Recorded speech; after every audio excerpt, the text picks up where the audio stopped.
Kagulat World. Sa ilalim ng cameras at malakas na ilaw, biglang huminto ang mundo nang tumulo ang luha ni Alexandra Alex Ala matapos ang isang post-match interview. Hindi dahil sa puntos o tropeo, kundi dahil sa tatay niyang sinabing nagsakripisyo para sa kanya simula nung bata pa siya. Ayon sa mga viral clips at social posts, inihayag ni Alex na hindi na niya nilalaro para sa mga titulo lang. Nilalaro niya para sa lalaking buong buhay niyang sumuporta sa kanya. Ang momentong iyon, kitang-kita sa mga reaction online, ang nagpahumanize sa superstar. Hindi isang cold competitor, kundi isang anak na umiiyak dahil sa pagmamahal at pagkilala sa sakripisyo ng pamilya. Ang kuwento ng pamilya, Ella, ang ama niyang si Michael, na matagal nang nasa likod ng kanyang karera, at ang mga piling sakripisyong ibinahagi sa nakaraang dekada, ay matagal ng bahagi ng narrative ni Alex. Marami sa reporting ng kanyang pagangat noong mga nakaraang taon ang naglahad kung paano pinili ng kanyang pamilya ang paglalakbay at pagsuporta sa karera niya sa halip na komportable at madaling buhay. Ito ang dahilan kung bakit ang emosyonal na tribute na ito ay tumama ng malalim sa damdamin ng mga Filipino. Ang mga local na feature pieces at interviews mula sa mga regional outlets ay matagal nang nag-document ng papel ng kanyang ama sa paghubog ng kanyang disiplina at resilience. Mabilis na kumalat ang clip at mga piraso ng quotes sa social media at nag-viral siyang reaksyon mula sa fans sa Pilipinas at sa overseas followers. Maraming nag-comment na ang linyang, "I don't play for titles anymore. I play for him." Kung totoong sinabi ni Alex sa konteksto ng isang live interview, ay nagsilbing cultural moment. Isang reminder na sa likod ng mga highlight reel ay may simpleng pamilya at malalaking sakripisyo.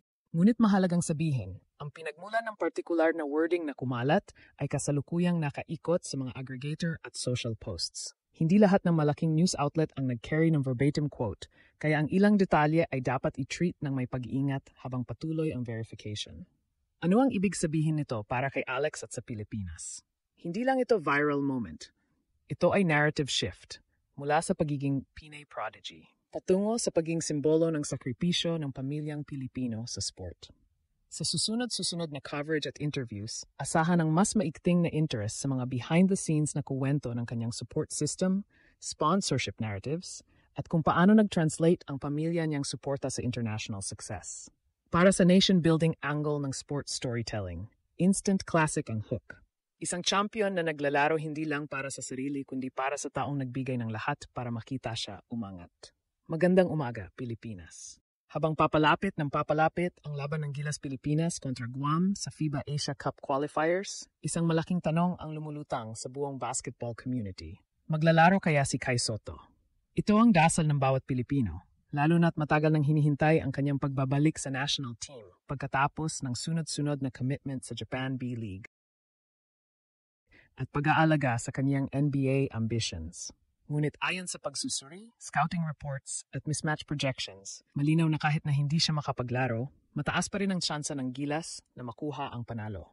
At hindi lang basta panalo, kundi isang dominanteng simula para sa bagong qualifying window. Sa gitna ng excitement at pangamba, nananatiling malinaw ang kondisyon. Ang coaching staff ay ayaw magmadali sa anumang injury recovery ni Kai. Ito rin ang dahilan kung bakit naging maingat ang Gilas sa pag-update tungkol sa kaniyang availability.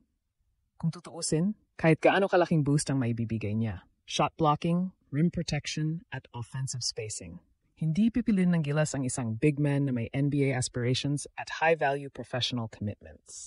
Pero sa kabila nito, hindi rin isinasara ang pinto. May posibilidad, may pag-asa, at yun ang nag-uumapaw ngayon sa fans. Kung babalikan ang nakaraang performances ng Guam, halata na ang biggest struggle nila ay interior defense at shot creation.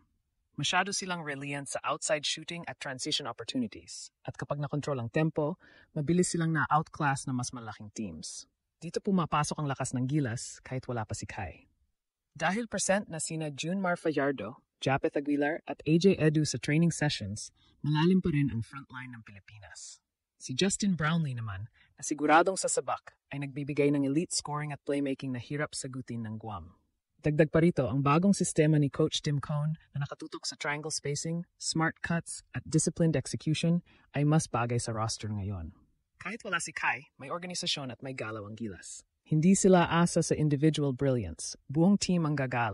At sa scouting ng Guam, madali silang nabubutas kapag maayos ang ball rotation at may stable interior attack. tamang-tama ito sa rhythm ng Gilas ngayon. Pero hindi na rin may kakaila ang epekto ng posibleng pagpasok ni Kai. Kung bigla siyang sumipot, literal na mag-iiba ang dynamics ng laban. Magkakaroon ng 7-3 rim protector, post creator at pick and roll target na kayang magbago ng depensa ng kalaban sa isang iglap. Bukod dun, psychological advantage ito. Ramdam ng kalaban kapag may towering presence na nakaabang sa shaded lane. At higit sa lahat, ang moral boost para sa Pilipinas? Sobra. Ibang klase ang hatak ng presensya ni Kai, lalo na't bawat second niya sa loob ng court ay simbolo ng pag-angat ng Pinoy basketball sa mundo. Habang mas lumalalim ang paghahanda ng Gilas Pilipinas para sa laban kontra Guam, mas nagiging malinaw kung bakit mataas ang kumpiyansa ng coaching staff kahit hindi pa sigurado kung makakasama si Kai Sot. Ayon sa internal assessments at training observations, nasa best condition ngayon sina Justin Brownlee, Junmar Fajardo, Scottie Thompson, Chris Newsome at ang bagong energized na AJ Edu. Ang kombinasyon ng kanilang lakas, experience at versatility ang pangunahing dahilan kung bakit itinuturing pa ring high probability win ang matchup kahit walang 7'3" superstar sa loob. Sa mga nakalipas na games ng Guam, makikita na may mabibigat silang kahinaan sa areas na kayang-kaya ng Gilas. Interior finishing, rebounding at defensive discipline sa pick and roll. Nagre-reklamo pa nga ang ilang analysts na kapag ang kalaban ay may structured system, mabilis nagkakandabuhol ang Guam at napipilitang mag-rely sa forced shots. Ito ang eksaktong larong gusto ni Coach Tim Cone, isang laban na kontrolado, organisado at hindi nagpapadala sa bilis ng opponent. Sa ganitong setup, hindi rin kailangan ng Gilas ang isang ultra-dominant center para lamang magdomina sa paint. Sina Junimar at Japeth pa lang ay sapat na para buwagin ang depensa ng Guam. Pero, hindi rin dapat maliitin ang psychological weight ng pangalan ni Kai Sotto. Kaya kahit sinasabi ng Gilas na day-to-day pa rin ang status niya, alam ng lahat kung gaano kalaking pagbabago ang idudulot niya sa laro kung bigla siyang lumitaw. Sa bawat pagkakataon na nakikita ng fans ang kanyang workout clips mula sa Japan B-League, nararamdaman nila na mas mature, mas malakas, at mas handa ngayong season si Kai. Ang kanyang improved timing sa blocks, mas malinis na footwork, at mas self-aware na approach sa physicality ay nagtatakda sa kanya bilang isa sa pinaka-evolved young centers sa Asia. Kung iyon ang ipapasok ng Gilas sa loob, tiyak na magbabago ang buong game plan ng Guam sa loob ng 1 minuto. Ngunit kahit may ganung potensyal na reinforcement, hindi pumapasok ang Gilas sa laban na umaasa lang sa posibilidad.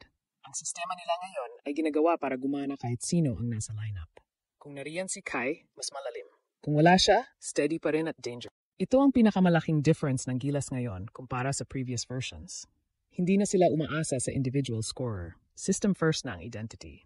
At ang Guam, mahirap para sa kanila ang ganitong klase ng kalaban.